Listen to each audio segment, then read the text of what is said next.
8 teams enter the weekend. Just one team can leave with the trophy. As the hosts of this event, Tampa Bay United take on Queensboro FC in the USL Academy League Final, presented by Puma. Hi everybody, John Gross alongside Devin Kerr. Happy to have all of you with us on our broadcast today. Devin, should be a fun one. We'll start with the hometown team, Tampa Bay United, their starting 11. They want the ball. They want to pressure you and make you move, feel uncomfortable. And all of this, for me, leads down to the young man up top, Oliver Blake. Dartmouth commit. He likes to wander. Great vision around the entire field. You'll see him drop down into the pocket, move side to side, but he's the point man as well. Extremely technical. He does everything to help lead Blake Wagner's team all the way to the final. Can it be beyond? We'll talk more about what that team's been capable of over the past 18 months. And on the flip side, Queensboro FC. They hail from the Big Apple, the winners of Group B. They're a little bit different, Queensboro FC. Now, this is the repeat finalist. Last year came up a little bit short against Indy 11, but they're back with vengeance. They'll sit in the 3-4-3. A lot of college commits between the two teams, but this team's very transitional. They like to press as well, but they don't mind sitting back and then countering, going the other direction. I like guys like Jonathan Sentian up top. Watch him. He went from not even wanting to play the game a few years ago to all of a sudden being one of the most talked about strikers at the academy level in the nation. He grew up a WWE superfan, and here he is, like you said, one of the top academy players in the country. And he gets us started on this Sunday morning in Tampa Bay, Florida. Sportplex of Tampa Bay, the site of this matchup. It's Queensboro FC in the white kits, Tampa Bay United in the blue kits. And Devin, of course, a really cool opportunity for Tampa Bay United to be the hosts of this event and play in the final in their city. Some kids, myself included at this age, you're going to take it for granted. Do not. Because even getting the opportunity to cover the USL Championship final last weekend, the same words I'm about to say will reverberate through all the way to the professional ranks and beyond. You never know when you're going to get an opportunity to play in a final, yet alone if it's going to be your last one. And I heard that from the senior ranks last week. It gives you an idea of how special this moment can be for these young men. Go in, make memories for a lifetime, and try and find a way to come out on top. Get a look at Alexander Holtz, one of 2 starters back from last year's team that reached the league final. Like you said, Devin, a loss against Indy 11 was the result for Queensboro. Meanwhile, this is Tampa Bay United's first Academy League final appearance, but their 3rd USL Academy Championship appearance overall. They did win one. They lost in the spring USL Academy Cup U19 in April against Indy 11 on PKs. There's still a ton of success within both organizations. You talked about how it's Tampa United's first final. Well, it's the first final within this competition, right? The teams, the way things have gone after COVID and really the restructuring of what youth soccer looks like after the DA was set apart, things have changed drastically. So you've got a ton of different leagues. Yes, we know that, but they came back and they weren't playing as many games. So what you will notice from teams like Queensboro and Tampa Bay United is it's not just the USL Academy League. They're playing in the UPSL. They're playing in the ECNL, right? They're playing in MLS Next. Tampa United was part of the MLS Next squad last summer that I watched a lot of these guys go deep into that tournament until falling just short against a Weston team, another Florida team, 3-2. So it's not just this one. They are very busy all year long, and they're seasonal, some of those leagues as well. So you've got to keep these guys busy, and that's a true testament to the depth as well, because you get so many tournaments, you got to find a way to balance all of these players. You can't run them into the ground. You mentioned the MLS Next team over the summer, and something that Blake Wagner told us earlier in the week. He feels this team is actually a little bit more talented than that squad. This team, he said, has a little bit more buzz to it than the MLS Next team.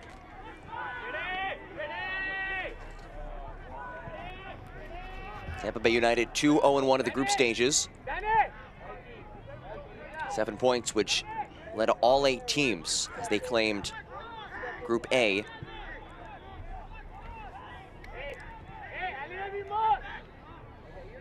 And a free kick on the way for Tampa Bay United.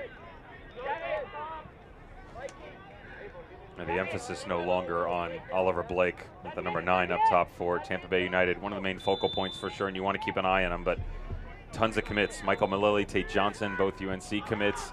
Everything before was just on the lone emphasis for the one guy up top in Oliver Blake, and that's why they allowed him to wander so much. But he does play a more central role now. You'll still see him drop out of it, but because of the diversity within the group, John, they're much more comfortable locking down their natural spots within the lineup. That's what you need. You need a base if you're Blake Wagner, right, to work off of. And I would say that's probably the biggest testament of growth, is their ability to be more expansive in play and not one-dimensional, just trying to find Oliver Blake the entire time. Oliver Blake, obviously a tremendous talent. He scored in the 3-0 win over AC Connecticut, but you're right, there are weapons galore on this roster.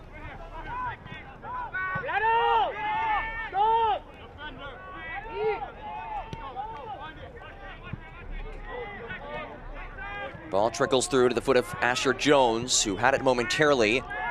Settled down by Michael Malili. Another UNC transfer, works it centrally. Unconvincing clearance. Stay up, stay up, stay up. Queensborough 2-1 of the group stages, 6 points as they claim Group B. They scored 8 goals in their 3 group stage matches, which was tied for the most out of any team in this weekend.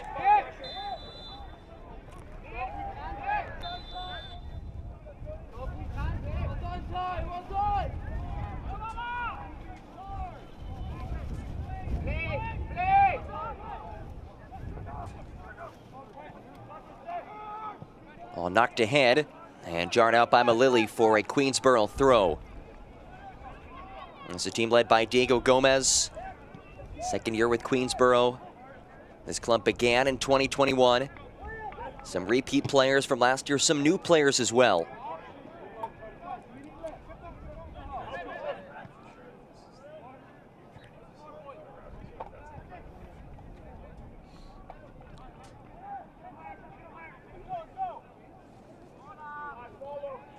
Cardozo battles along the end line, and he's taken off of it by Johnson, who is then upended. Musa Diarra came in with a hard foul.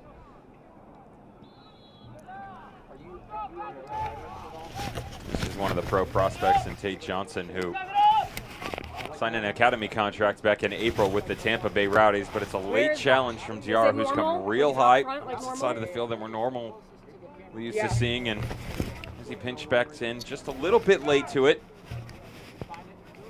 Johnson, who played for Tampa Bay Rowdies, both USL Championship this past season, committed to UNC. How beneficial could that be for a guy as young as he is to have some of that experience in USL Championship? Well, we talked about Oliver Blake, right? So there's the balance. Tate Johnson on the left side, Michael Malili on the right side, and Johnson, he's just... Neil Collins, the manager of the Tampa Bay Rowdies, says he's a man. He's a man amongst boys. He's got a ton of intensity, really aggressive, and that aggression is a massive asset when you get into games like this, because you never really know how they're going to go, right? These aren't teams that you normally see on a regular basis. Asking both Blake Wagner, head coach of Tampa Bay United, as well as Diego Gomez, who leads Queensborough FC, what the scouting was like.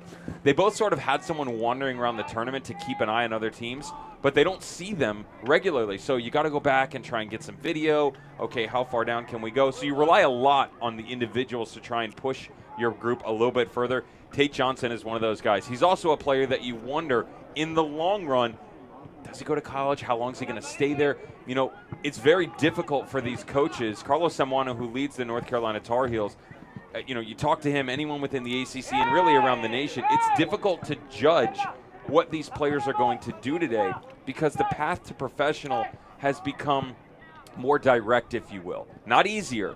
You don't want to use words like that, because it's very difficult, John, but the ability to get yourself to a professional team, much simpler compared to 10, 15, 20 years ago, right? So, yeah, okay, maybe he's going to go to school. Does he stay a year?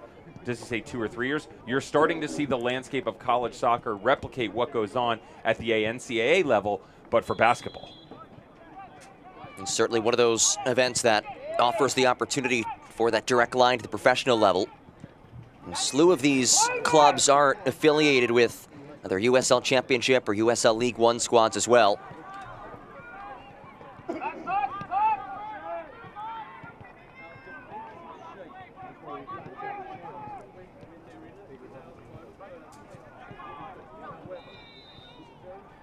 And a free kick on the way for Queensborough. You hear so much worldwide, especially in Europe, about the academies and how that's given other countries an edge. How can something like this help the United States grow as a soccer country? Number one, it's just viewership, right? The ability to get more eyes on these players. And, you know, as technology evolves, so does the game. Within the game, it's easy to talk about skill sets, right? And, okay, we're going to take these metrics and start tracking players. And, okay, well, what is the workload here? How do we get more final third? All of that stuff is understanding that it is evolving within the game for the better. But the talent level getting better too. And so as the coaching and all of that starts to step up, now you got to find a way for people to actually see these players. This is one of those opportunities. Now there are tons around the country, but for the USL Academy to get a chance for these players to step out, it's not just parents and friends or college coaches roaming the grounds, which is awesome.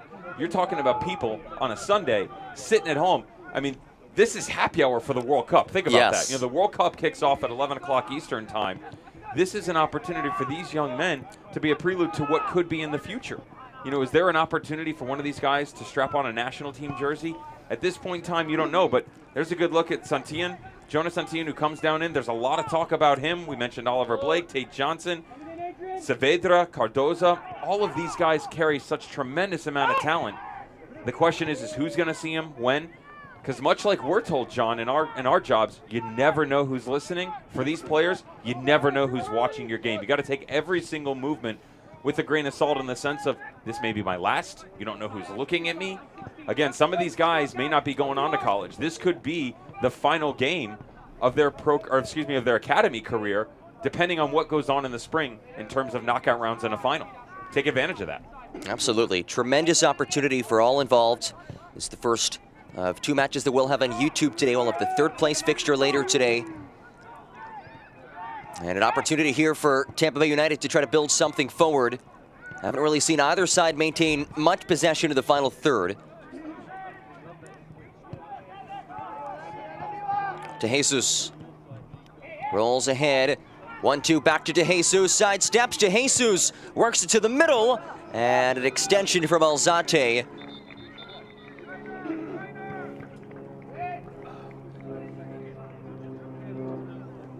11th minute of this first 35 minutes, two 35-minute halves, the format of this event. Remember, this is already the fourth match that these two teams are playing this weekend. The glory days. 4 games in a weekend. Dear Lord, I can't even think about 90 minutes spread out over a week right now. I was going to say, you missed that, Devin? You missed those days? It's funny, you know, finishing my youth career in Florida, I can remember, you know, being in a similar situation as taking injury timeout check on everybody. I can remember going through, you know, 2 games in a day and coming home and just feeling exhausted. As you get older, the game intensifies, the heat starts to get to you a little bit more. You just struggle to get through 90 minutes. That's not a good look from Queensboro FC. Little motion to the sideline that they're going to need a substitute here in this situation as you get a look at Daniel Cardoza. A little bit quieter off the field in terms of personality, but when he steps onto the pitch, tremendous amount of talent that leads by example. It just gets caught up here a little bit. It's a bruising tackle. A good one, legal, well executed. It's got a lingering effect here on the midfielder from Queensboro FC. And Cardoza is helped off the pitch in some visible pain this Sunday morning.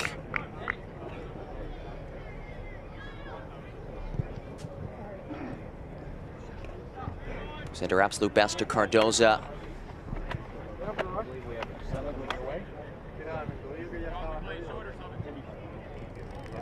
You mentioned fighting through the weather. It's 59 degrees, which for Tampa standards is pretty comfortable. 59 degrees and cloudy.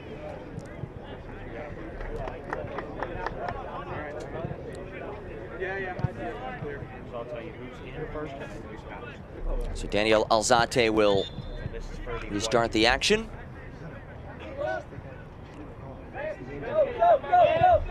This USL Academy League final brought to you by Puma. Winner of this will claim its first USL Academy League title. All right, I'll bring it down a little.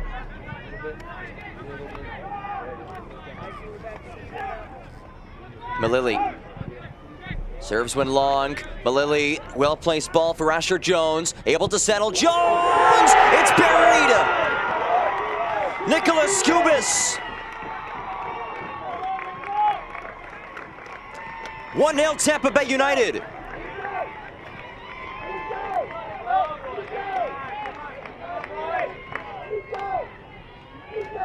He is one of the returners from the team that made the final run to MLS Next last summer. And the scout on him in that, they sat more in a 4-4-2. He sat deep. He was the quarterback of this team, but as they've evolved, so is his game. Watch the trailing run at the top of the box. Beautiful vision here by Asher Jones. He recognizes there's a late delayed run exactly where it's supposed to be from Nicholas Skubis. As he comes high, real simple. This is form. Instep, back corner, and the 1-0 lead.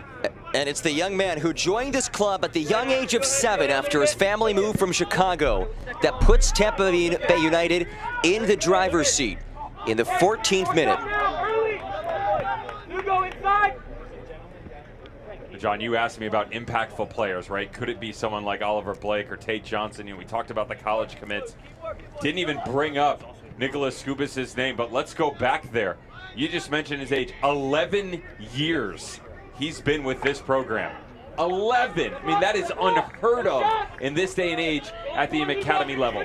So many players searching to try and find a way to be impactful as an individual, to try and find the right fit for a team, and yet he has been the absolute glue for this team for over a decade. Favard looking to equalize. So the 14th minute goal by Skubis, the longtime member of this club. Santillan, talked a lot about him. Santillan, you could see his skill, and he's taken off of it in the waning moments. Stays with Holtz.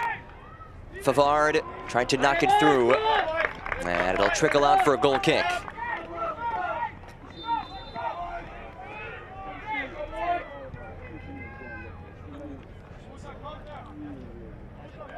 There's Nicholas Mejia, starting keeper for Tampa Bay United.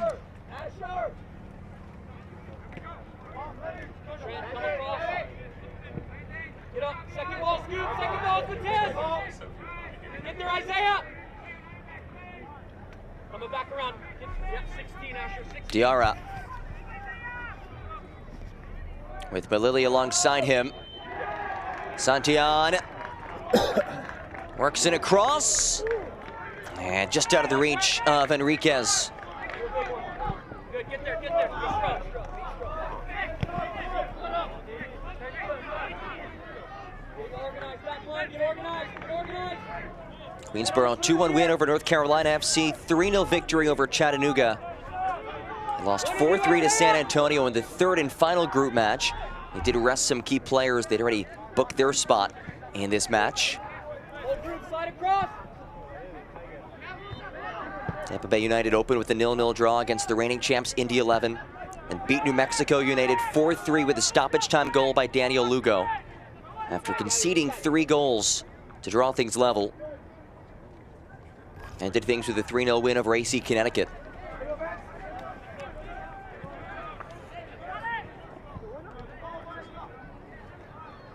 Cardoza, great to see him back in the pitch.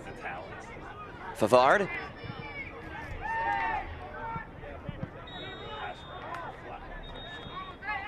And a throw into the way for Tampa Bay United.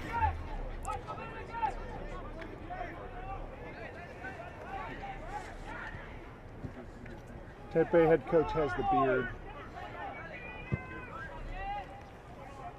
Yep.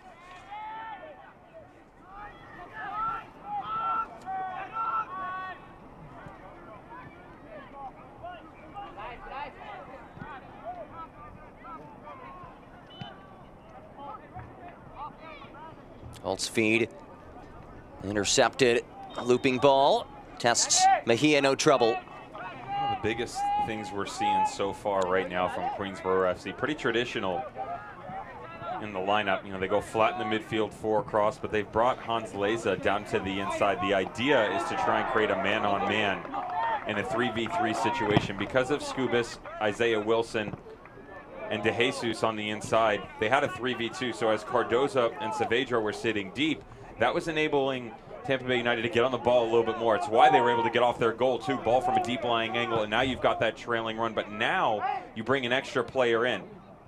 Gabby Enriquez still sits high. Jonas Santillan stays up there as well, so it's 2, but you bring one in off that right side to come and counteract the middle, try and help you out defensively. Malili paces around Holtz. Malili with an angle. Malili turned away. Alzate able to make the play.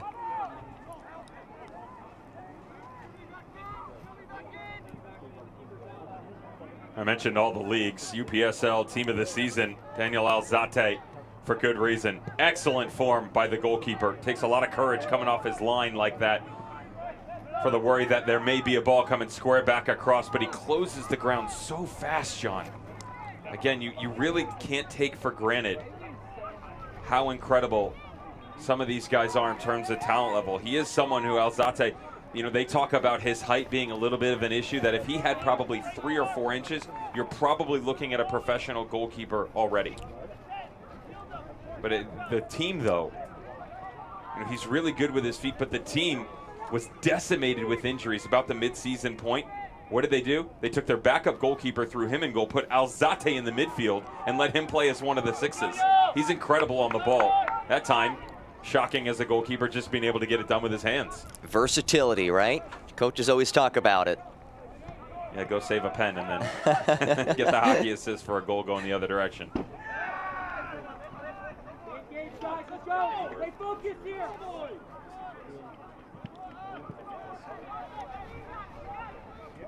An overcast day at Sportsplex of Tampa Bay. Tampa Bay United, the hometown team, looking to hang on and claim a first USL Academy League title. They won the USL Academy Cup in April. Or pardon me, they lost it in April. They won one previously, though. And they've been in 4 finals in the last year and a half. So I say don't take it for granted, but apparently there's something in the water for Tampa Bay United. I mean, this youth program has really started to produce some incredible talent. And not just the big names. You know, we get lost in the United States about, oh, is he a 5-star? Is he going as a blue chip? Is he going to go play for one of the bigger names? Just because you don't go play for one of those doesn't mean, A, that you're unsuccessful, nor does it mean your path to the professional rank is over. You look through the roster, just a slew of guys committed to some big programs for sure. I mean, a handful committed to UNC. Oliver Blake headed to Dartmouth. Camerath to Notre Dame. Some smart guys as well. Those are tremendous schools academically, in addition to their ability on the pitch. This is knocked wide to Wilson. Cross in front, and a leaping header just out of the reach of the intended target. Ball stays along the end line. Bit of a tango. Nice cutback. Comes off of Diarra.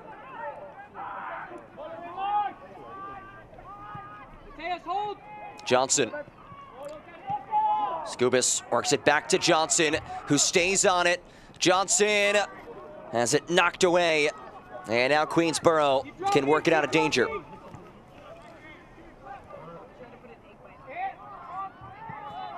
Johnson, bit of a stumble. Cover, guys. Get back. And a free kick awarded to Queensborough. Let's go. Get behind the ball. Hailing from New York City, as their name indicates, from the borough of Queens. Cardoza, one of the guys that has some of that international flavor for Queensborough FC, and Diego Gomez, Latin American flair that he's brought into this squad, and his academy upbringing, Comunicaciones, massive in Guatemala. They talk about, and it's funny to think about a statement like this in this day and age, but it is the world that we live in now. The impact that he has on social media, and how posts that are related to Daniel Cardoza and what it has for the club overall, how the viewership, you know, the likes, the impressions, how when something's involved with Cardoza off the field, it gives them a little bit of boost on, because they're aware of how good this player is. Called into the Guatemalan U20s next to guys like Nestor Cabrera, who took off to Rutgers, but they helped him qualify for the U20 World Cup. So obviously talented individual. They're just struggling to get on the ball right now, lacking a little bit of rhythm. 24 minutes in. It's a really good job done so far by Tampa Bay United. Got to keep the game in front. A little bit too much chasing right now. Some of the balls, when they have won them back, John, stop looking to be so direct, because a lot are coming up over the top, and you're hitting it with a hope and a wink, thinking, okay, maybe I can get to a 50-50, or situations like this. Good job defensively. You've locked it down. Keep the game in front of you. You don't need to dive in. Instead, you've caused a foul, and you've given it right back to Tampa Bay United that opportunity to maintain possession. The 1-goal advantage came back in the 14th minute off the right foot of Nicholas Skubas.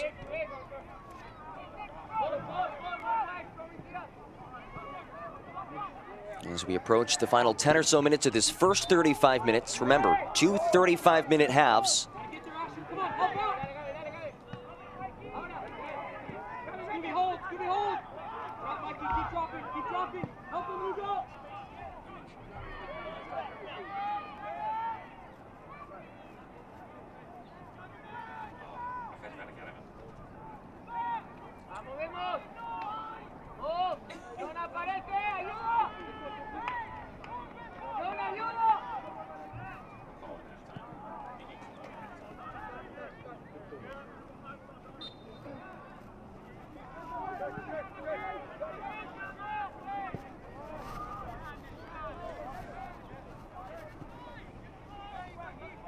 Anderson Holtz, one of 2 returning starters from last year's final team.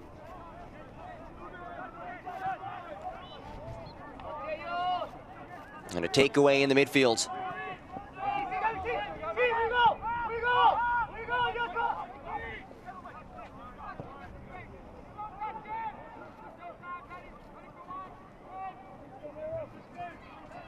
As we wrap up this busy weekend in Tampa.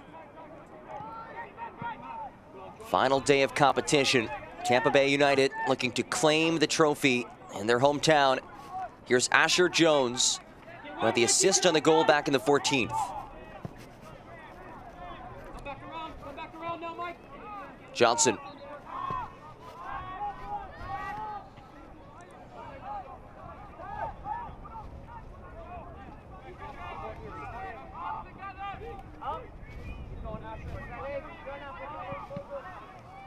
Kamrath lifts it deep.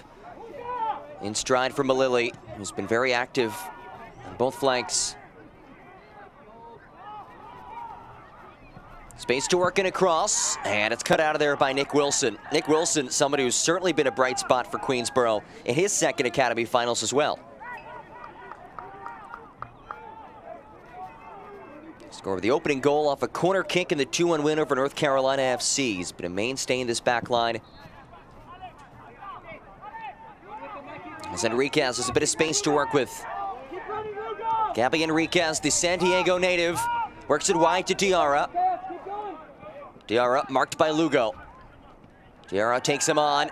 Diarra powers one forward, skips it goalward. Mejia another stop.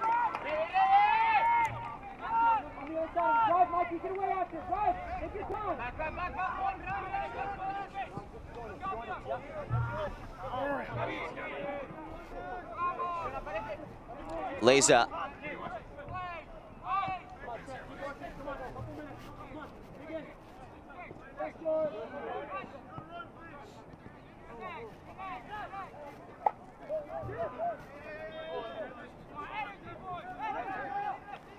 There's Wilson, who his favorite athlete is Sergio Ramos.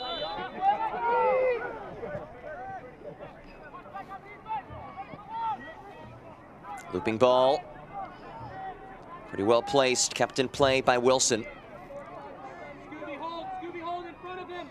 Wilson rolls centrally, was looking for Blake. Unable to hook up. Now it's Cardoza.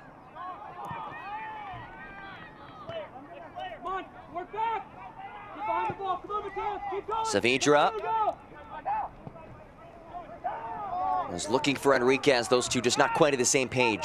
No, but they're better in their build now. I mean, the last sequence where they got the opportunity from Diarra on the far side, much better job. Not just in transition, but there was patience about them. They worked from the outside in. They had moved from the middle of the field. They allowed the play to develop so Diarra could come higher. Defensively, it come deep off the right shoulder of Cheyun Yang.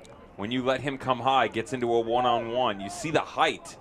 But for a big guy, he's got great feet, little cut back in, and the best opportunity we've seen so far from Queensboro FC. Get a look at Diego Gomez, who had quite the youth career in his own right. Time of the Real Madrid and Barcelona academies. His second year with Queensboro FC. Here's Blake, strides into space.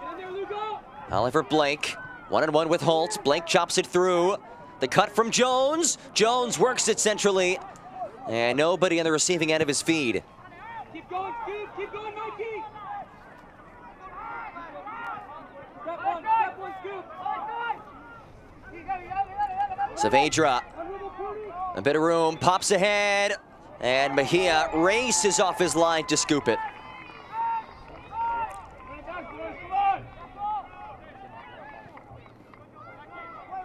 Half-hour mark of this matchup.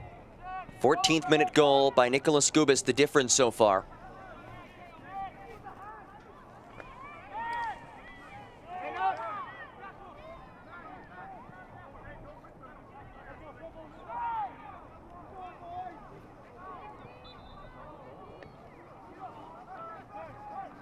Quickly the restart, it's Diarra, who had the shot on frame just moments ago. Diarra surges wide. Diarra, his cross is blocked out, and our first corner kick of the morning for either squad of the way, Devin. Excellent recovery by Tate Johnson here, because as Diarra came around the outside, he had a great look at multiple runners coming into the box, but Tate Johnson had other ideas. That is the young man signed to the academy contract we spoke of for the Tampa Bay Rowdies.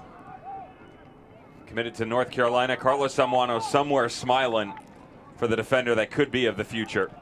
In swinging ball from Cardoza. Stays in the box. Queensboro wanted a handball. Enriquez slices cheese. Enriquez loops it over the crossbar. We're starting to see some more chances from Queensboro as this first half progresses. Again, they weren't poor in the opening 20 minutes. It was just rushed, right? And sometimes when you get into a game like this, John, the tempo and rhythm of the beginning of the game can affect you for the entirety of the rest of the match. And you start chasing yourself, second questioning decisions. So when it's rushed, Tampa Bay United's the better team. They're on the front foot. Everything's in transition. It becomes scatterbrained in terms of decision making, especially for young men at this age. They're so impacted by their environment. I mean, think about it. You're playing for Real Madrid, and you walk into some of the biggest stadiums in the world. Guys, we talked about the World Cup earlier. If you're not from Qatar, you're going to have an issue today, right? Because you're just walking into a hostile environment. When the play doesn't go your way, the evolution of maturity gets better as you get older. But they're still impacted too. But at this age, it just affects them differently, and it's a little bit more impactful. So that's where the coaches come into play. You can hear a lot of talk from the sidelines, asking them to slow things down, be patient, just asking them to make some better decisions. Queensboro have certainly done that over the past 5 minutes. Talk about these coaches, both have significant experience, both coaching and their playing days. Blake Wagner, head coach for Tampa Bay United, actually played for this club as a youth.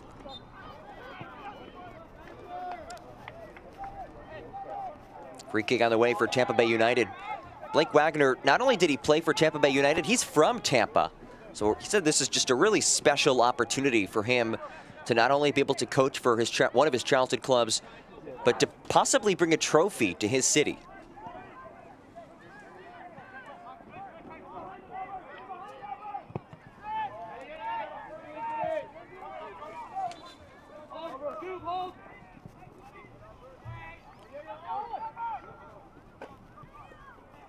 Jones knocks it to Oliver Blake. Blake clipped off of it, last off of Holt, and a Tampa Bay United corner kick as we wind down this first half. And Asher Jones will head to the corner flag to take it.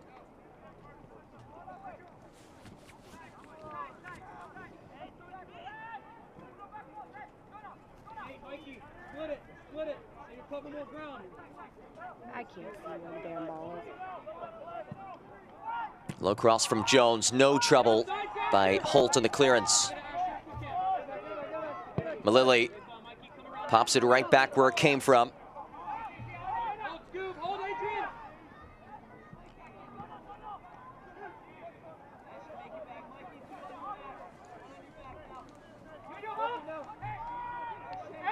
Quick throw in.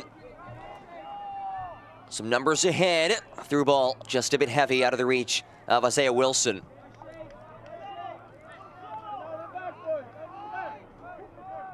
A windy Sunday morning. Temperatures in the high 50s, an overcast day in Tampa. It's the fourth match of the weekend, as we talked about before. And I'd imagine playing in 59 degrees is a lot more preferable than playing at 80-something degrees when you're playing in your fourth match in a few days. The humidity as well. Yes. Don't forget what it's like in Florida, Central Florida, South Florida, dealing with the humidity. I will say that handball gets away there. We'll say that the west coast of Florida gets a little bit more love when it comes to the water coming off the bay. Still very different than what you're dealing with in New York or the rest of the country. Obviously, Tampa Bay United and Blake Wagner's guys certainly feeling a little bit more comfortable. Past couple of minutes, though, scrambling a little bit. Diarra overran it a bit with Lugo all over him. Diarra's been very active in the right flank. Cardoza now.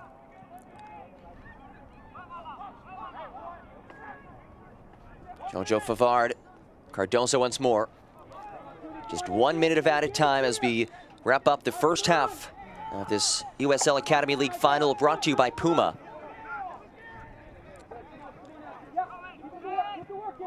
Anderson Holt. And a throw into the way from Holt. Saavedra ripped down. Here comes a free kick. Might be the last chance of this first half for Queensborough to level things.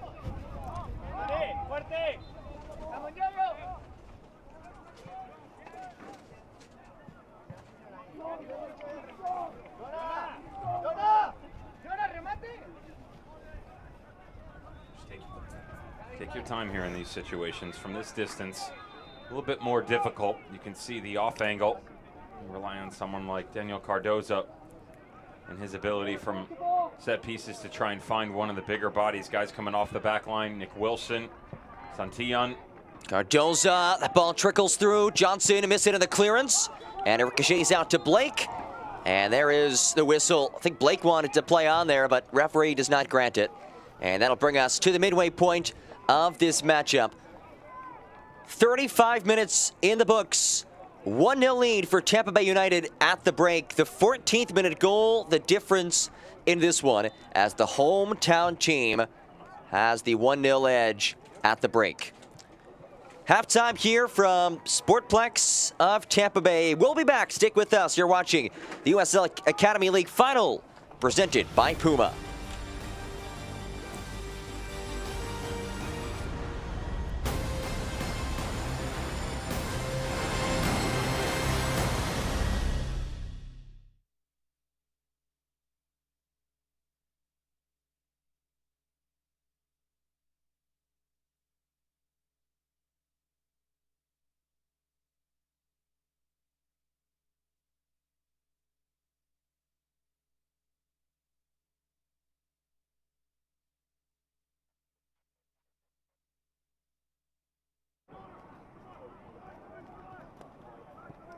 I can't see anything when it's on the sides because I'm leaning over the edge.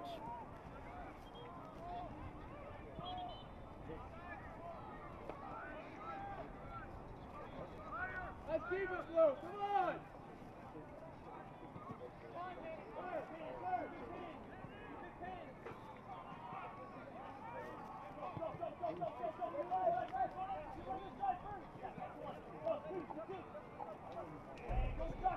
Can't do shit, right?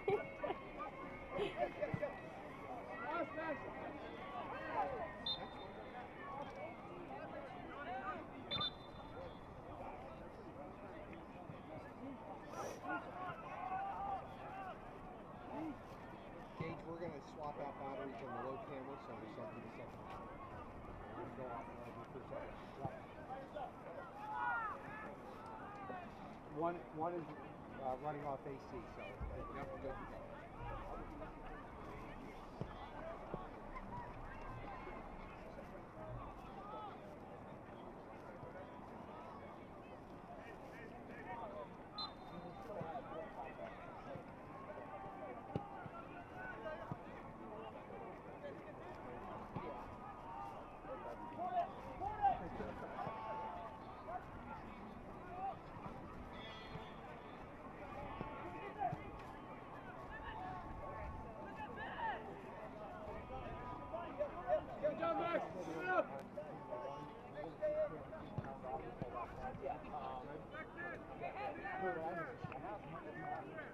Yeah, we'll make sure that the live routine and all that, but I think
Hot chocolate would be glorious. after the game. Oh. Hang on, I'll go get it now. That's okay. Sure? Hang in there, Chris. And I thought this was going to be wide.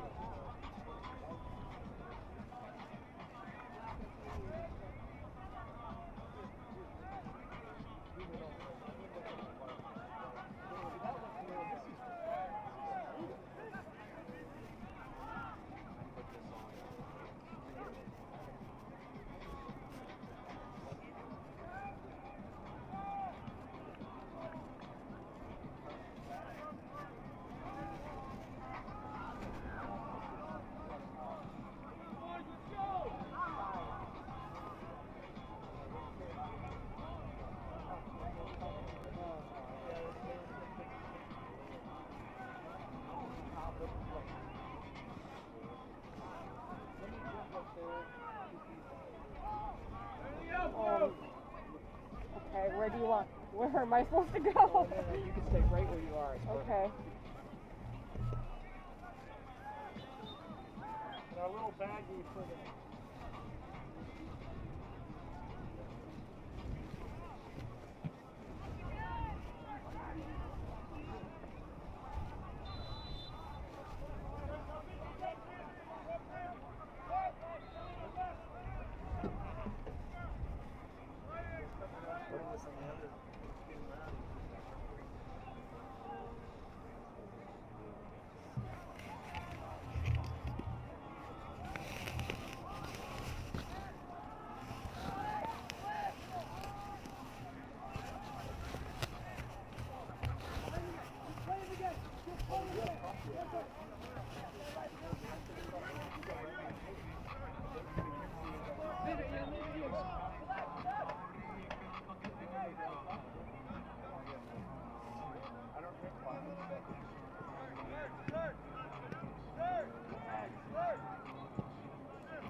Yeah, and our little bag for the hand controller, you might want to try to retape that. It wouldn't last forever.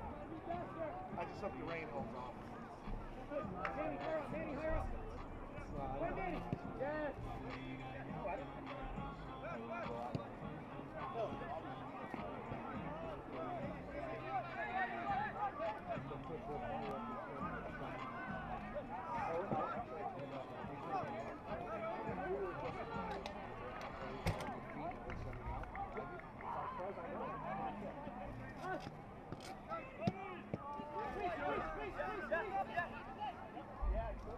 Okay, sometimes we're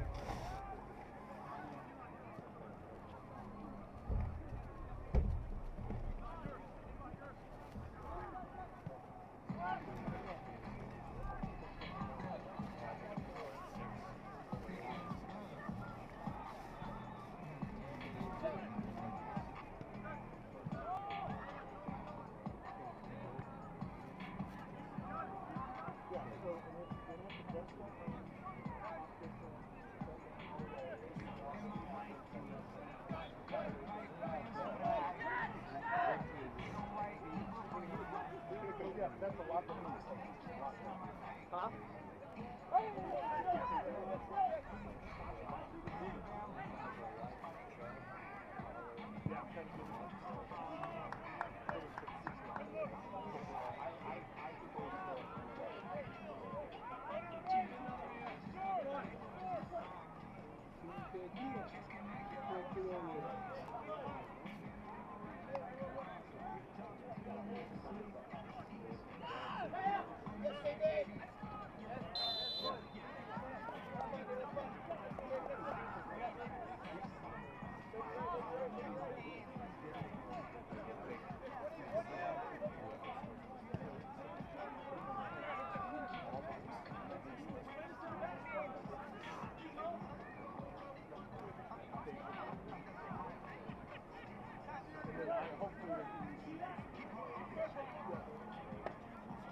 We're a quarter of the way through.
Let's go, AC!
Yeah, I was just checking how much time I was.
Oh, God.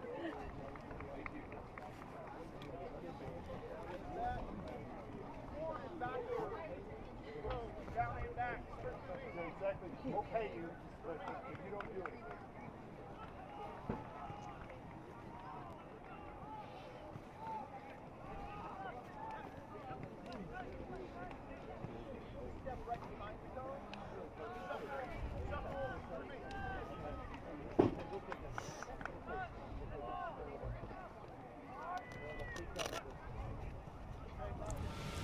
Halftime at Sportplex of Tampa Bay, and it's the hometown team, Tampa Bay United, 35 minutes away from claiming the USL Academy League final.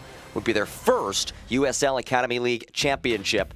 A 1-0 lead at the break. And here's a look back at the USL League One championship from last month. Let's start with the third division in the United States. Keziah Sterling nets from the spot, his 17th of the season, but there was a response. Alex Tejera, no David Teixeira because of the red card, but he goes vertical, and they get back to 1-1 just before halftime. He can score goals, but he can also dish them out. The game winner, Jameel Roberts, 3 en route to a national title with Marshall in the spring of 2021. He gets the game winner. South Georgia Tormenta get the title. Its first title for that club, and in the USL Championship, San Antonio able to pick up the win. Massive mistake by Louisville's goalkeeper early on. Patino from the spot lets out another one from Adeniran. 25 goals in his championship career. Only 3 have come from his head. He's 6'4". Figure that one out. And then counter-attacking with the best of them. 23 of 59 goals came from those two men, Sam Adeniran and Santiago Patino. But there would be a response from Louisville City. They got back to 3-1 from Brian Ownby. 17 different goal scorers en route to the title as San Antonio FC lift the cup in the USL Championship. San Antonio's first title as well. Today's winner will also be a first-time title winner. This will look back at the first half and the goal that we saw. Beautiful ball up over the top, and Asher Jones could have gone 1v1 to the byline. Instead, recognizes that he's got support, and his friend, Nicholas Skubas. Good ball to the top of the box. Oliver Blake celebrates as they go up 1-0 after the first 35 minutes. And a change for Queensborough to start this half. Cardoza comes off, Tyler Glassberg enters. Glassberg, who had a brace in yesterday's 4-3 loss against San Antonio. Heads on, you'll see him set up at the far side of the pitch.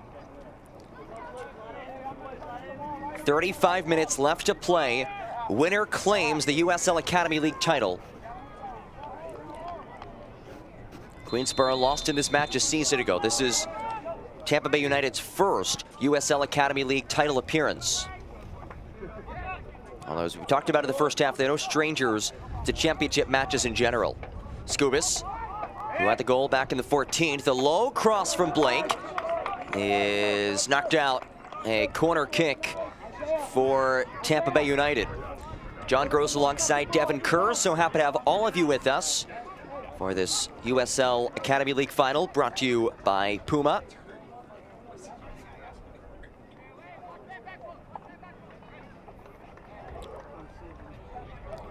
Second corner kick of the morning for Tampa Bay. You can see the wind howling. Active! Skubas will take it. Low in swinging ball. Right back where it came from. This one has a little bit more behind it. And it trickles out for a throw. So, Devin, what do you want to see in the second half for these two teams? I'd like to see a combination of the first 15 minutes for Tampa Bay United combined with Queensborough in the last 10. And basically what you're getting there is good disposition on the ball by the boys in blue. Their ability to maintain proper coverage of the entire field. They move back to front. They can do it slowly. They can do it quickly. But then we got the response from Queensborough FC. They were much better defensively. They got numbers behind the ball, and they stayed there. One of the biggest issues we had with Queensborough in the first half was just a lack of decision making, and that's okay because at least you're in the right spots. Making poor decisions is one thing, not being able to make them is another. You got to give yourself the opportunity to succeed, and they did that in the final 10 minutes. So the coaches are going to say, don't worry, only one goal down, and you guys closed the half much better than you started. Let's carry that momentum over. For Tampa Bay United, can you be as good as you were at the start of the match? If you combine those two things together, we're going to have a very special second half here between these two squads. And remember, just 35-minute halves. So once we get to the 70 mark, that's it. Of course, there is extra time beyond that, and then after that, penalty kicks. But right now, it's Tampa Bay United, the 1-0 advantage on the 14th-minute goal by Nick Skubas. Holt loops, finds the chest of Jojo Favard. And nothing more than that.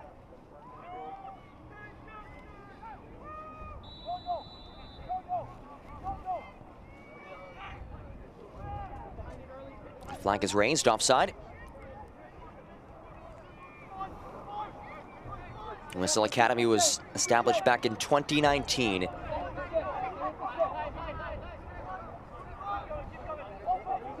Setup really comprises three key components: the Academy Cup, the Academy League, which is what we're playing today, and also Academy contracts. Really revolutionary creation for USL. Elevated the league as a whole. Skubas knocks it ahead. Lugo got a piece of it, nothing more than that.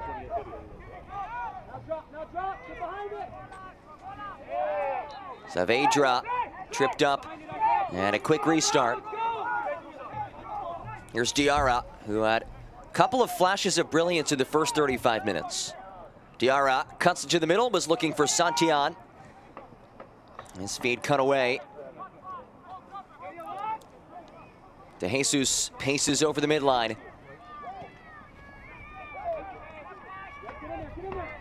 Wide for Jones, who had the first half assist.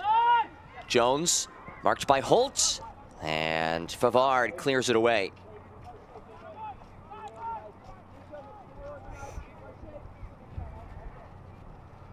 Tampa Bay has found some success working that right flank with Jones. We saw it earlier with the goal. We saw it again just there.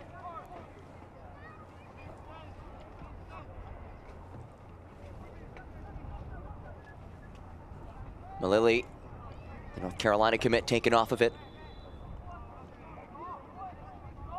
And a free kick sends it the other direction. Isaiah Wilson a little bit upset that he gets called here. I don't blame him. You can see him pointing to his shoulder. Just leaned into it. Good challenge, and unfortunately, the referee feels a bit differently about that. Notice the high line, though, defensively. You've got Asher Jones, Isaiah Wilson, Oliver Blake. I mean, there's 3 to 4 Tampa Bay United players pushing down into that corner. It's very difficult for Anderson Holt and Nick Wilson to find guys like Saavedra within the midfield. That's why we did see them go very direct in the first half. You don't have the ability to play out, John. You look side to side, the ball's not there, so you go direct up over the top. Gave a lot of the balls back to Tampa Bay United. That's why they had the brunt of the possession early on. Just got to look at Blake Wagner, a 6th year with his club. Tampa Bay native who played for this club, spent 1 year with Tampa Bay United growing up. He said that their style of play doesn't change based on the opponent. They're possession-based, but with a slew of attack-minded players. We've seen some of those attack-minded players in full display in this match so far as Holt knocks it out of there, but a whistle will bring it back.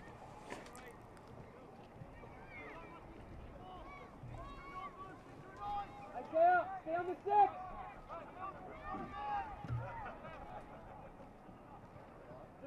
Stay there.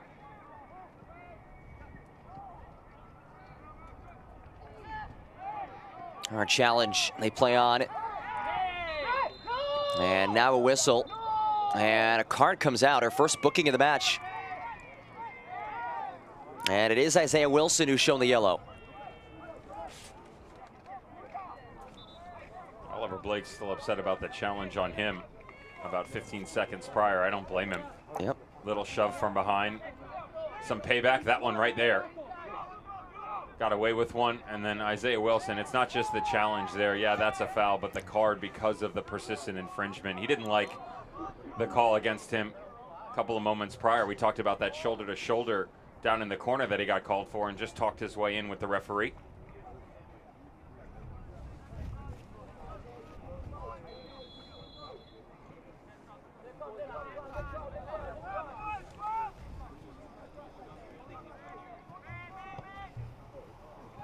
Wilson sprays it wide for Diarra. Solid first touch. Diarra uncorks. Comes off of Camerath. And here's another whistle.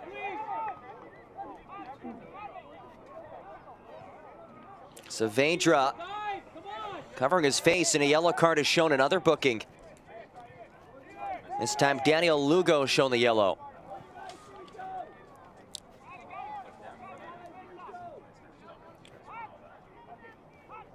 So 2 yellow cards issued to Tampa Bay players.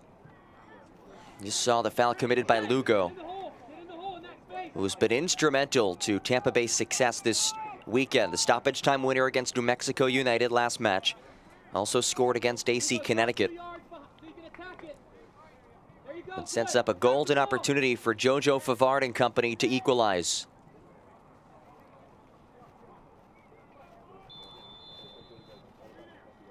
Ball in from Favard. It found the head of Holtz, and Anderson Holt just could not flick it goalward. Oh, this is an unfortunate situation. It's a great ball whipped in. Unfortunately, it's the communication that lacks a tiny bit. Anderson Holt is close, but watch right behind him, number 11, Tyler Glassberg. He's got a better look here. Plenty of height. He's attacking the ball as well. Holt drifting, trying to get ahead on it. I mentioned to you how things can get frustrating when you're chasing so much, John. At the start of the second half, we're almost 10 minutes in, same situation, right? Everything's been Tampa Bay United. You're pinned in your own half. A set piece comes up. As it comes in, you feel like you want to do anything you can to try and get on the end of it, when the easiest answer is right over your shoulder in Tyler Glassberg. Glassberg, the only substitute that we've seen so far. Some pressure applied by Blake. Nearly raced away with it. By the way, a warning was just issued to Nicolas Mejia. Took a little too long to restart the action of the goal kick. First ball won by Tampa Bay. Settled by Lugo, now sitting on a yellow. Knocks it wide. Oliver Blake, his cross is knocked out. Again, another corner kick coming for Tampa Bay.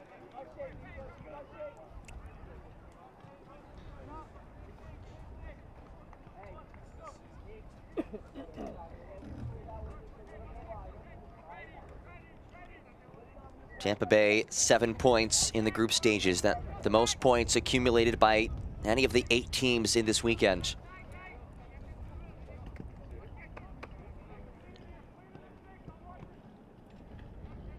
In the 45th minute.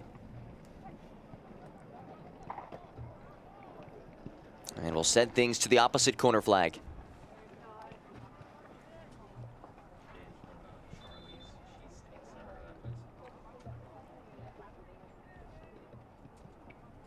Asher Jones will take it. He was part of the Tampa Bay United team that won USL Academy U17.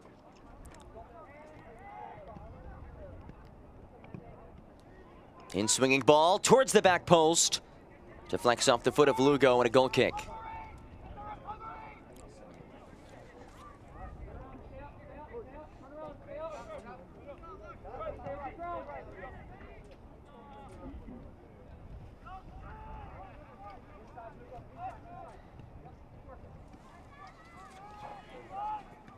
Holt pushes up from his left back spot. Muscling with Jones, that's number 4 and number 4. Throwing for Queensboro. Making the trip down south from New York City.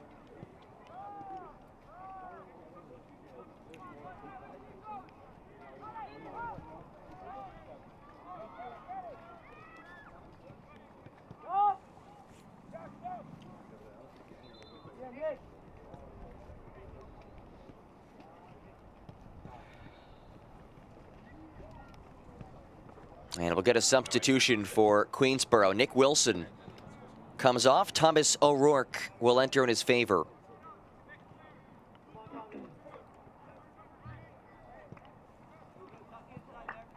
Let's see if this drops Moussa Diarra a little bit deeper, or if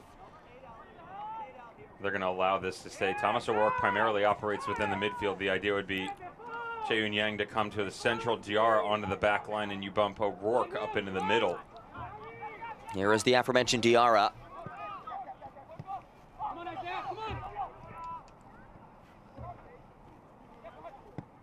Enriquez rolls ahead. Diarra lost it. Now it's Lugo pacing around Diarra. Diarra, the challenge from behind, it is clean.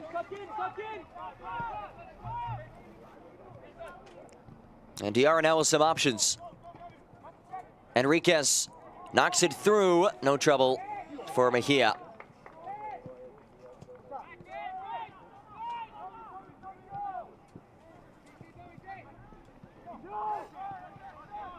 Acres of space to work with. A quick disposal. Lugo has some space. Lugo on his left. Lugo clears the crossbar. There was a deflection. Another Tampa Bay corner kick. Tons of space within the midfield, and as they start to go the other direction, you're relying on one thing and one thing only. Who can recover the fastest to help us out here, because the back three were pinned. Drop down in, plenty of numbers for Tampa Bay United, and Hans Leza coming all the way back across, getting that tiny deflection to help push this thing up over the top. That's where the tenacity that Diego Gomez talks about his team, two-way players, pays off for them.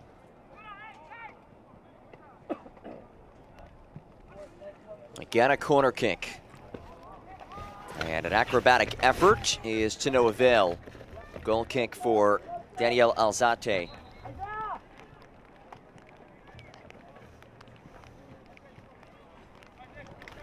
Tampa Bay getting ready to make a change as well.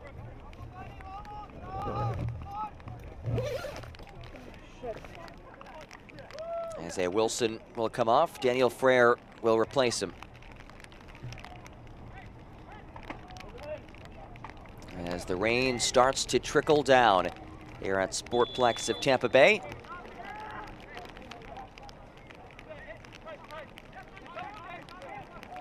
You a fan of the rain? Like the noise?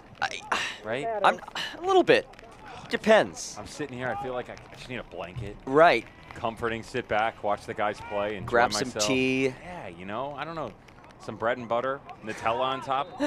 Can't beat it. It's all about the Nutella. Oh, you know what? A cheesesteak. Are you hungry or something, It doesn't Devin? blend together, but it sounds great.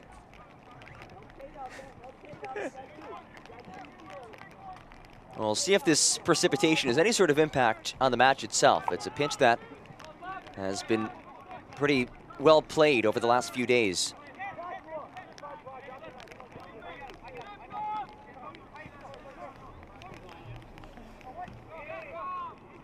O'Rourke knocks it wide for Enriquez. Lays up. Holtz now. Young man who traveled across the country to join Queensborough. He's from San Diego. One of a handful of California natives on this Queensborough roster. Glassberg, a substitute, knocks it centrally. Ball curled into the side of the net. There was no deflection. It is a goal kick.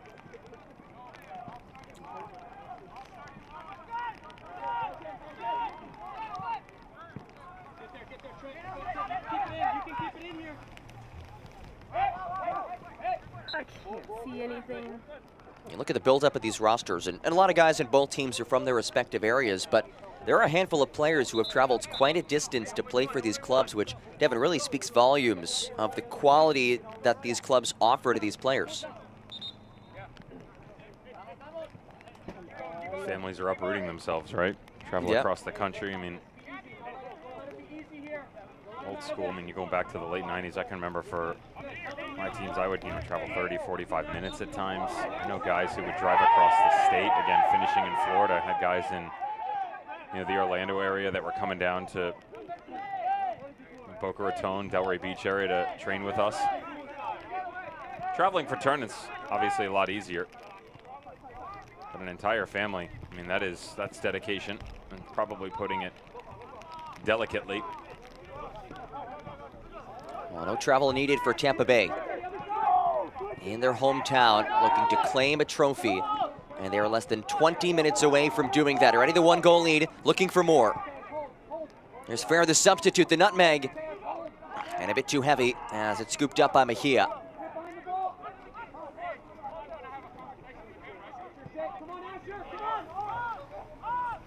Diarra now has acres of space. He'll step into a pocket. Diarra marked by Johnson, and it's Johnson who takes him off of it. How good is he, the standout left back, as he's tripped up.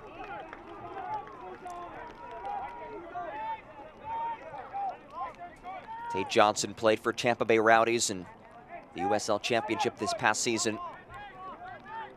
One of the top players at the USL Academy level.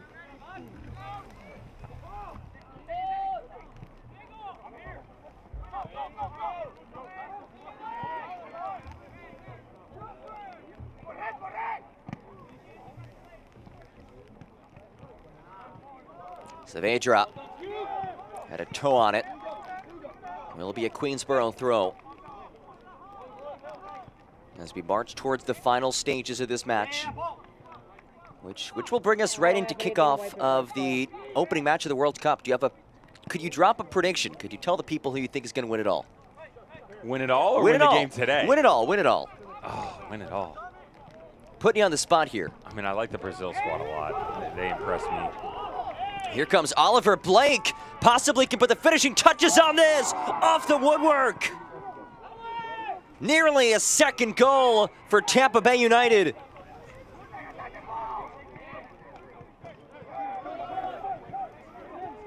Lugo now. Skubis, who has one goal. Skubis tees. And he blasted towards the parking lot. Really close here from Oliver Blake in transition. Told you you'd see him everywhere, and we have. Wondered as to whether or not, because the goalkeeper's going to ground, if he'd have the wherewithal to bring it across the body and onto his left foot. But he's got plenty of room to work with. That was almost the dagger. Oliver Blake A clinical finisher. Dartmouth commit. He scored earlier this weekend against Connecticut. Just inches from burying the second and possibly decisive goal. Here's Gabby Enriquez. He's creative in his own right.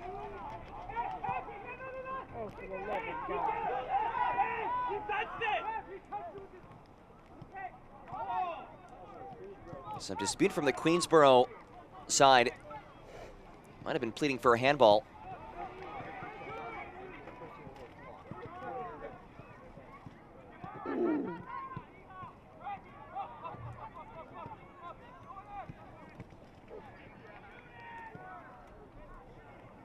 Frere taken off of it. And a Queensboro throw. Just 15 minutes to work with. The boys from New York City to mount this rally. They lost in this match a season ago.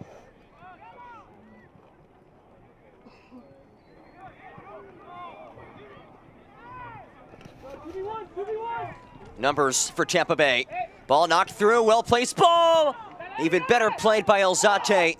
Another close opportunity for Oliver Blake. And a whistle at the midfield. And Tate Johnson is in some serious pain.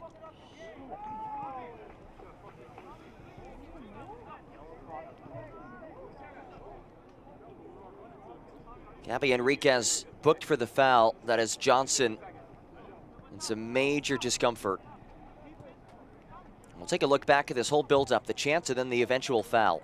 Great ball slipped through on the diagonal run coming from Oliver Blake, but so smart here by Alzate. He's been really impressive coming off his line and then the bridge.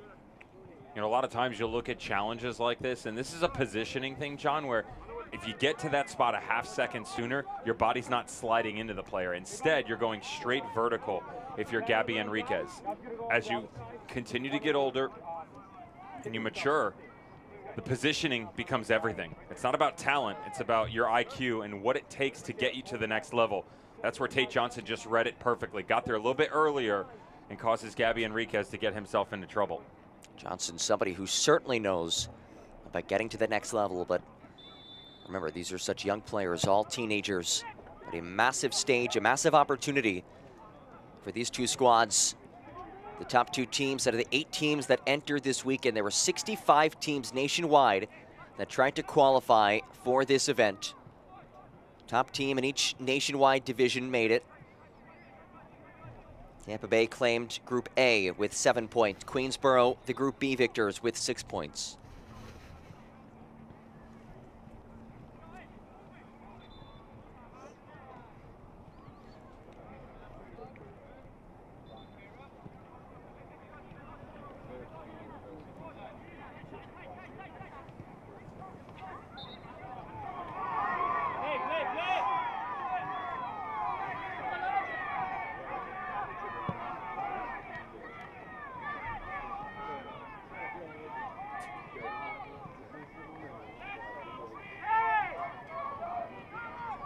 Queensboro looking for that equalizer as we make our way to the later stages of this match. And Favard whistled for the foul from behind. And Favard will get a talking to. Gotta slow this down here a little bit for the referee. The emotions starting to get in the way. You can see it. Players getting frustrated, not sure exactly what they can and cannot do. It is a foul, 100%. Coming from behind like that. Absolutely, getting a bit chippy down there. As can somewhat be expected, it's been a long season to get to this point, and these two sides are just moments away from deciding the victor. Diarra well played defensively as he clears it onward. Santillan wins the second ball. Santillan potent with the ball at his feet, lets it fly. And it hops down into the hands of Mejia.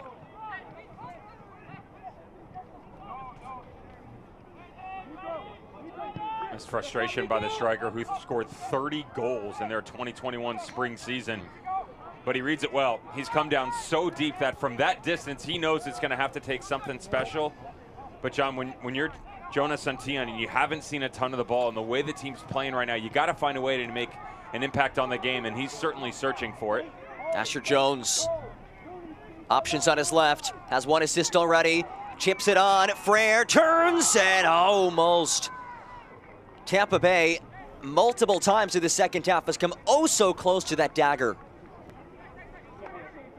How much of this does Alzate have to do in the conversation on the back end of it? Another great run by Asher Jones. Remember, he's the one who dished it off to Nicholas Skubas in the first half. This time goes it alone.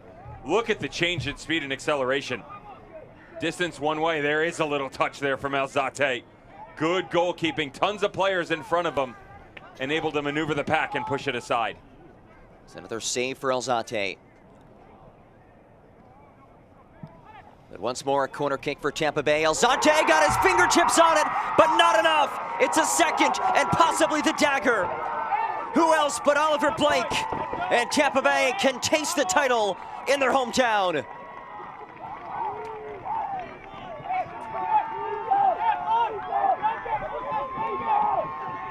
Very deep ball that's played in here, well to the back post. And Alzate, if you're going to commit here, you better be certain that you can get to it. Because if not, you go the direct route or it comes square back across, and it's the former. Just a drifting run to the back post. See all the bodies that you have to squeak through, and then there is a lack of marking here, unfortunately, for Moussa Diarra, but not to be outdone by the visionary that is Oliver Blake. Oliver Blake, his second goal of the weekend.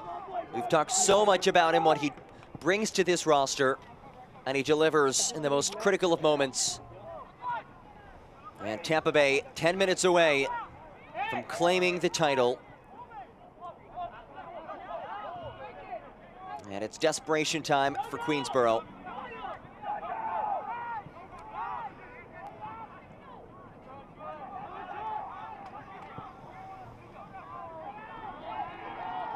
Queensborough down a pair. Devin, is there anything they can do to try to muster a bit of a rally here late? They've certainly shown some moments throughout the game. The problem is they just haven't been consistent enough, and that's really, 62 minutes in, it's the similar conversation that we're having at the end of the first half. They have showed you glimpses though, right? We just saw the strike from Santillan coming down in. There have been some good overlapping runs, but Diarra is pinned down deeper because of the impact that Daniel Lugo is having on it. The substitute, Gaynor Frere, has been incredible in the midfield for Tampa Bay United, just taking the game over. As he steps on it, helps out defensively, and watch him head up the entire time, constantly trying to be forward thinking. That's the biggest difference from the United squad in the first half. They had a lot of the ball in the first half, but when they did go in transition, it wasn't necessarily, with the best idea or thought process behind them. When we spoke to Blake Wagner, he pointed out the attack-minded players that he has. He says that we want to play a brand of soccer that is exciting to watch. And that has absolutely been the case today, as it has been all season and all weekend. Glassberg looking to get one back for Queensborough. It will be a Queensborough throw, but they're running out of time.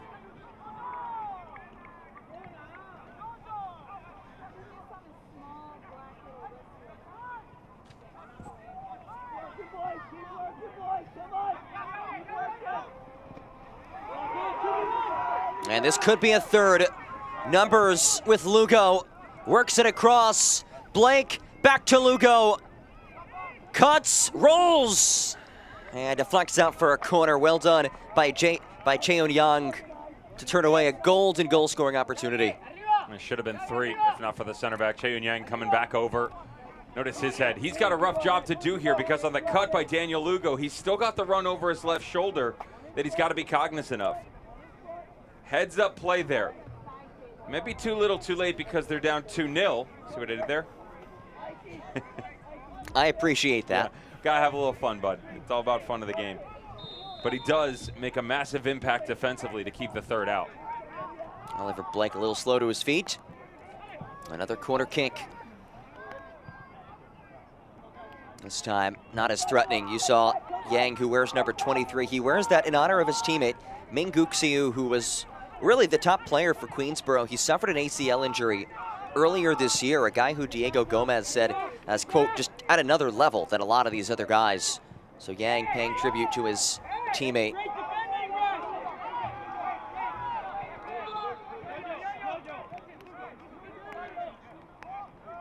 Diarra will settle up for the free kick and will leave it to Favard.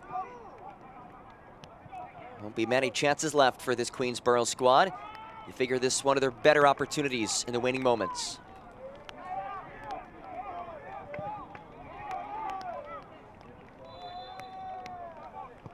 Favard spins it ahead. And it heads the opposite direction.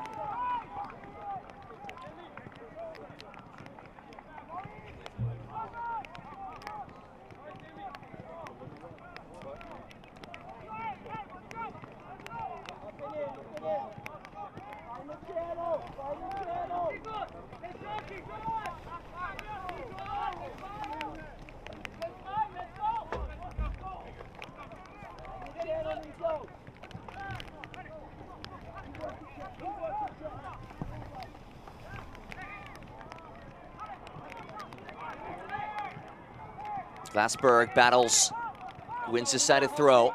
And he'll have to bring it back, a substitution on the way.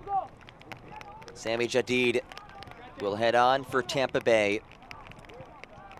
He'll replace Daniel Lugo, who did have a yellow card, but he's played a critical role with his team all season long, the future UNC Tar Heel.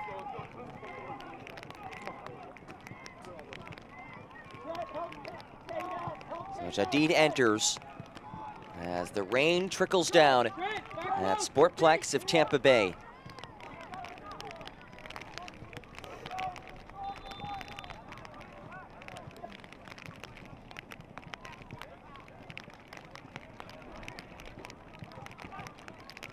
And a rare touch for Santillan, who, as you said before, Devin, really has not been able to get very involved today.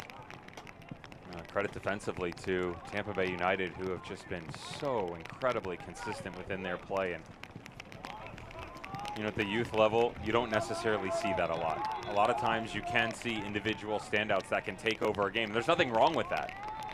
But when you get into the top level of competition, you've got to find a way to make sure that there are impactful pieces and collective efforts all over the field. And United, just inside 5 minutes to go, have certainly given themselves the opportunity to raise the cup.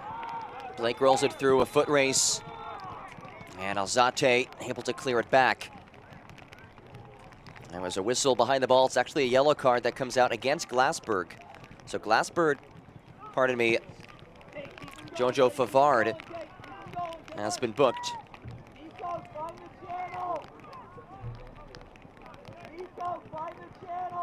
And Oliver Blake is the one in pain.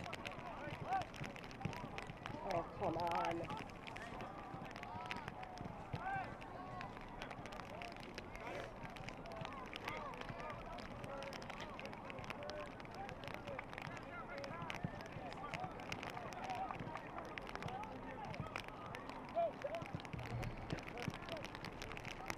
This Queensborough squad, it's not one that's used to being on the receiving end of a loss. Look at 52 this season. They're 47-5, coming in 173 goals scored. They average better than 4 goals a game, conceding under 1 a game. That gives you an idea of what you're looking at right now and how impressive Tampa Bay United have been this year.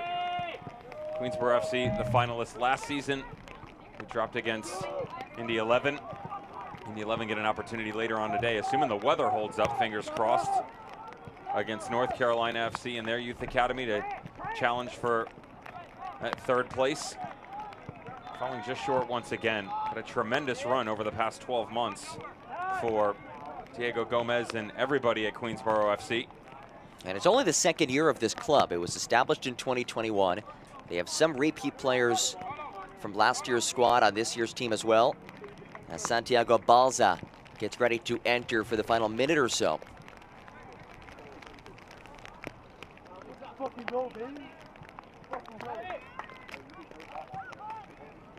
Blake on the opportunity in the back post. Take a look back at the padding that he provided. This guy has really been a stalwart at every level of the game for Tampa Bay United. Nice to see him bag one just before his swan song departure. Diarra looking to get one back. A nice little back heel. Santillan could not get it on frame. That back line continues to impress for Tampa Bay United, and now they're out and running. Jadid, one-on-one. Jadid taken off of it. In the 70th minute, final minute. Glassberg could not get there.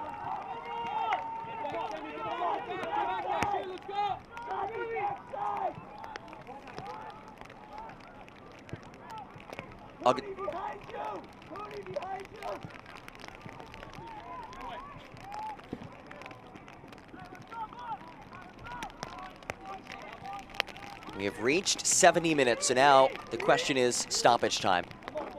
That's the difference. It is 3 minutes of added time as Tampa Bay United looks to hold on to a hard-fought victory and claim a first ever USL Academy League title.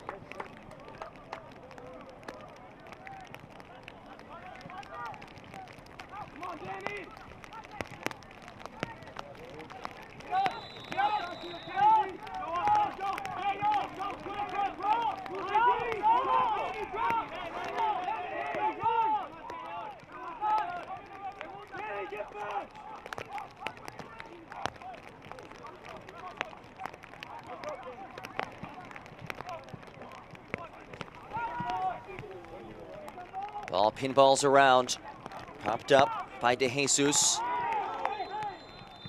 And a hard foul. It will be a free kick for Queensborough. As the rain is really coming down.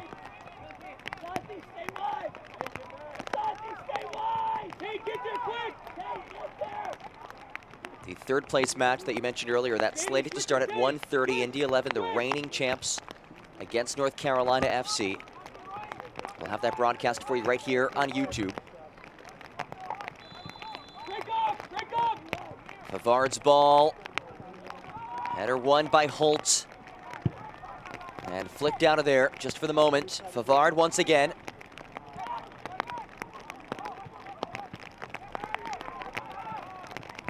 Glassberg.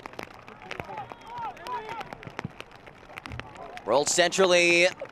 And it's nearly snuck through, but Mejia is there once again. He has been there every time they've needed him. And now just a minute away from a clean sheet and the championship match.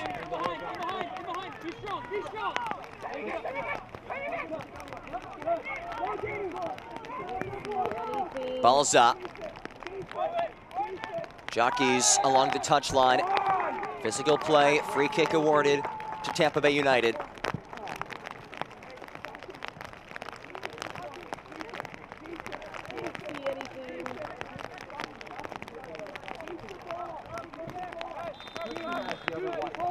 You could just see the energy and excitement amongst the substitutes. They can feel it. They are so close to a title. And a yellow card has been shown. This match is getting chippy.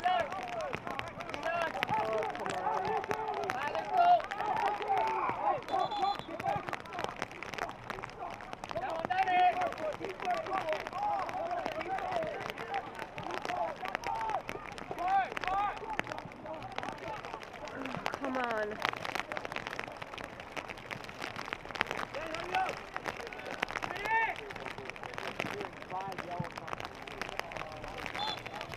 And let the celebration begin. Tampa Bay, Titletown, USA. 2-0 victory as Tampa Bay United claims its first Academy League final.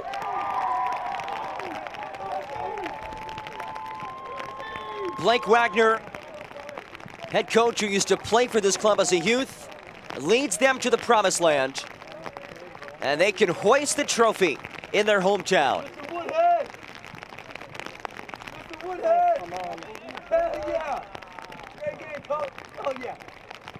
An unbeaten weekend. They finished 3-0-1. The 2-0 victory today. And Tampa Bay United are the champions of the 2022 USL Academy Final.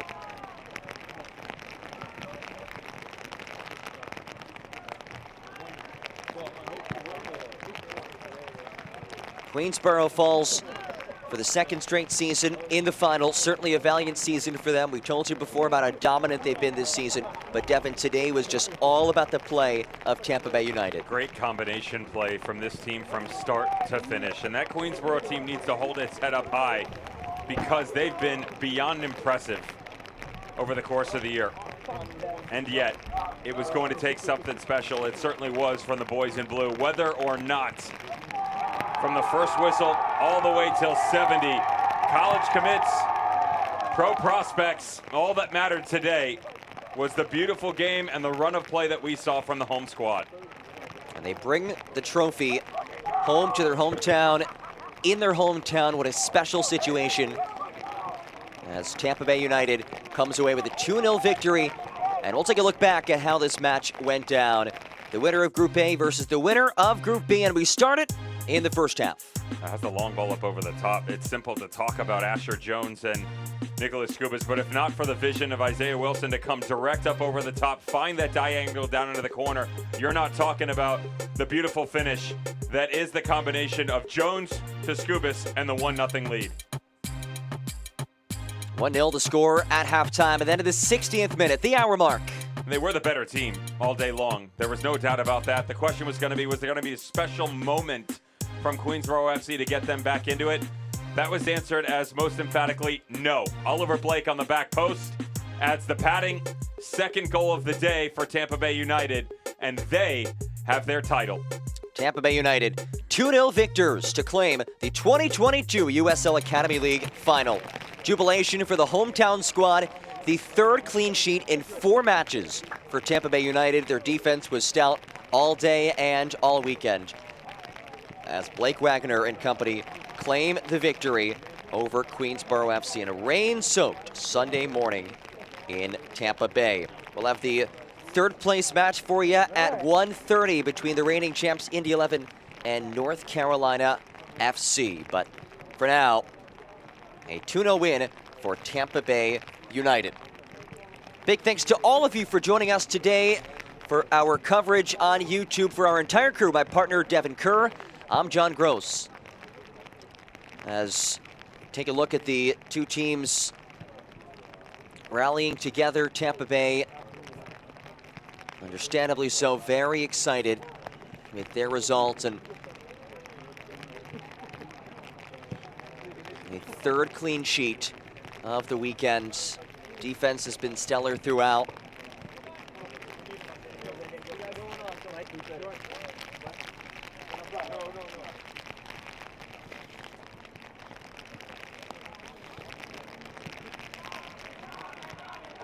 Think about the run that they've had. I mean, it's so difficult to put into words what it's like being on one of these teams. You know, running through the local ranks as you get older, you jump onto the academy level, the travel squads. We mentioned all of the leagues, John, that these guys take part in. Can be 1, can be 2. Some of these teams are taking on 4 at a time. Showed you 52 matches overall this season for Queensborough FC across 4 different competitions. Tampa Bay United experiencing things quite similar. You're on the road a ton. You give up so much of your life. And people don't understand that, especially in this day and age, because the competition is at such a high level and so spread out, it's not like you're driving 5 or 10 minutes to get these games in. Most of the time, you are on the road away from home. And yet, the title that is for Tampa Bay United ends up in their backyard. An awesome opportunity just to get a chance to play in front of your friends and family members, yet alone to come out on top. Classily done by the USL Academy system to get all of this organized, to put the chance for this showcase to be put together, because this journey, remember, it's not just the elite that we're seeing. There are multiple competitions going on right now based upon how you finished in the regular season through academy play. That gets you to the Academy Cup knockout rounds, and then it starts to become a tiered system. So once you get here, what can you do with it? Tampa Bay United, the last 18 months, quite impressive. Multiple opportunities, but for the USL Academy Cup final, they finally have their trophy. Queensborough FC, a valiant season, a dominant season. will receive their runner-up awards. And congratulations to Diego Gomez, his entire club, for a tremendous season, making it this far. Remember, 65 teams competed all year long for the right to get to this weekend, and they make it to the final 2. So a tremendous season for Queensboro FC.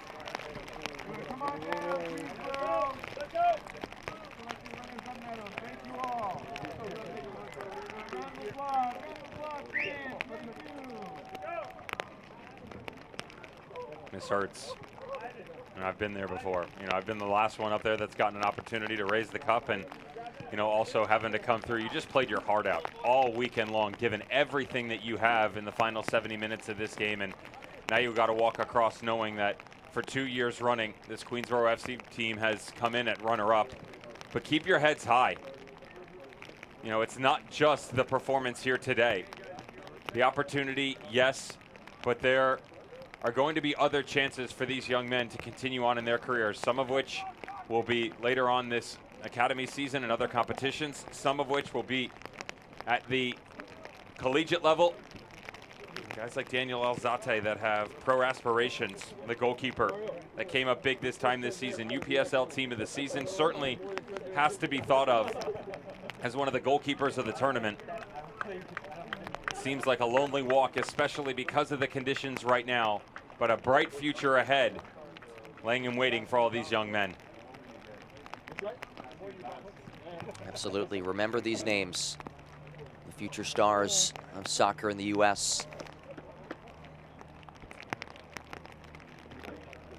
Squad that traveled down from New York City, claimed their division, the dominant season, dominant year. And they fall just short on the final day of the season.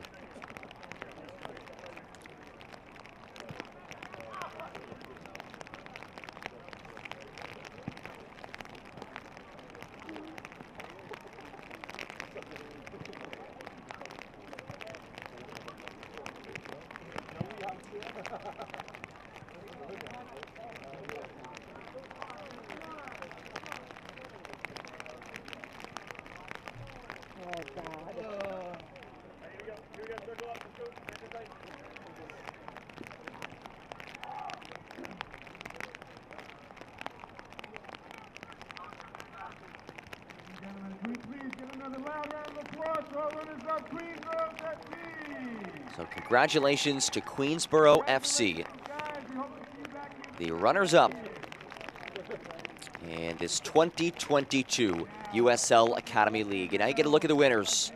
2022 USL Academy League champion, Tampa Bay United! Come on up, boys! Let's get it, Tampa Bay United unbeaten this weekend, 3-0-1 with 3 clean sheets.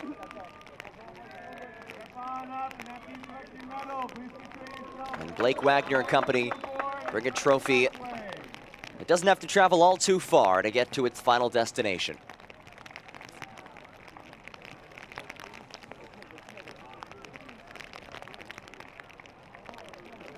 Goals from Nick Skubis and Oliver Blake. The difference in this one. And as the boys in blue dashed in gold.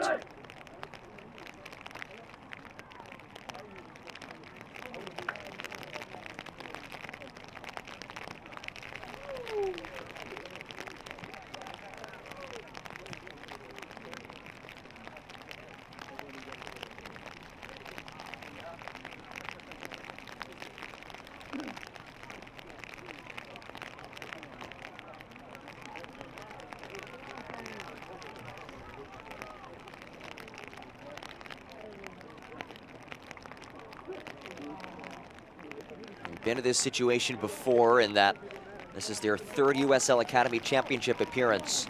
First time in an Academy League final. They had split their previous 2 appearances in championships and USL events.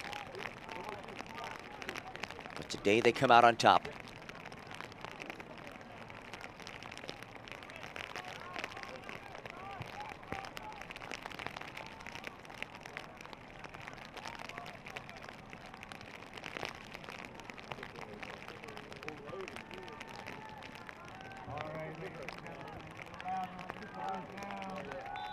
Come on.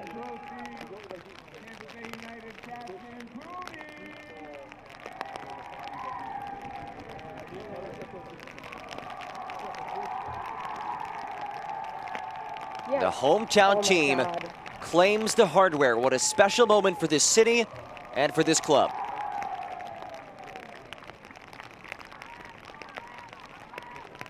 Congratulations, Tampa Bay United, 2022 USL Academy League champions! Tampa Bay United captain Lucas Camrath, the future Notre Dame Fighting Irish. The captain hoisting the trophy. His squad victorious on this rain-soaked Sunday morning in Tampa, Florida.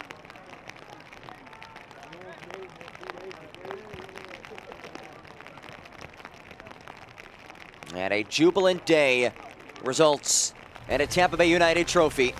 The hardware stays right here in the Bay.